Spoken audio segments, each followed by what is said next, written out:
Malaking part ang sex bomb sa childhood memories ko kaya hindi pwedeng a-absent ako sa concert nila. Kaya naman alas 5 pa lang nandito na ako sa Smart Araneta. Bali kumain na muna ako para pagpasok ko kako ay hindi na nga ako kakain doon. Tsaka nagugutom na din kasi ako kaya early dinner na lang. From here, eto at tanaw na tanaw ko nga yung mga pumapasok dito. In fairness, ang aga pa lang pero ang dami na talagang nakapasok. Araw ng pila ngayon. Yung mga nasa 30s ngayon. True. Tawang-tawa ako dun sa nakasabay ko sa CR dahil mga trentahin daw ang nandito. Kung mapapansin nyo, mga may mag-isa lang ako at laban nga yan. May kasama naman sana talaga ako kaso nga lang ang bilis maubos talaga ng ticket. Bali yung pwesto ko pala mga mi ay dito sa number 9. Tapos eto at inassist na nga ako ni kuya para makapunta na ako doon. Salamat po kuya. Ang ganda ng pwesto ko. Gitna ako. Alas 6 pa lang ng oras na to mga mi, buti na lang at nakapasok na din agad ako. At eto, tamang kanta na lang.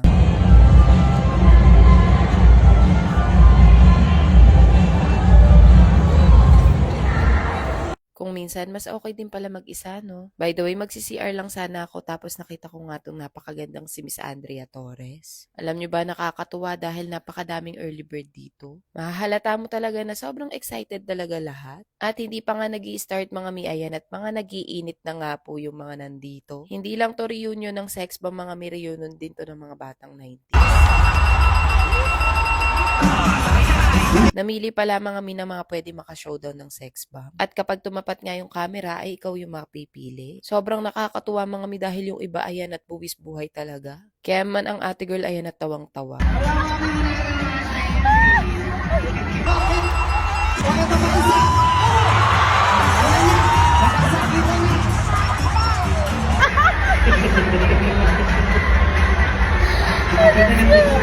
Nung mga time na to mga mi eto at malapit na mag-start. Ilan saglit pa namatay na nga yung ilaw tapos papasok na yung sex bomb.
Alam niyo mga mi, napaka-nostalgic ng moment na to kaya naman ayan at hindi ko na talaga napigilang umiyak. Ang sarap sa feeling kasi dati napapanood ko lang sila sa TV pero ngayon eto at na-afford ko na makapanood ng concert nila. Maya-maya pala mga mi nag-CR ako tapos eto at nakalipat ako ng pwesto.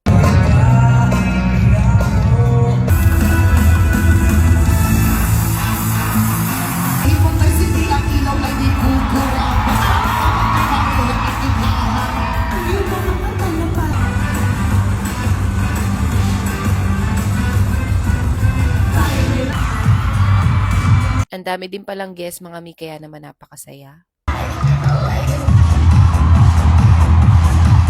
Ang sex balls ang magsalita.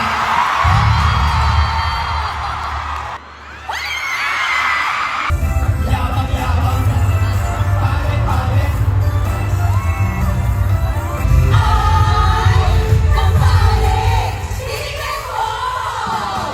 Umuwi din pala ako agad mga mi dahil may flight din kami nung araw na to.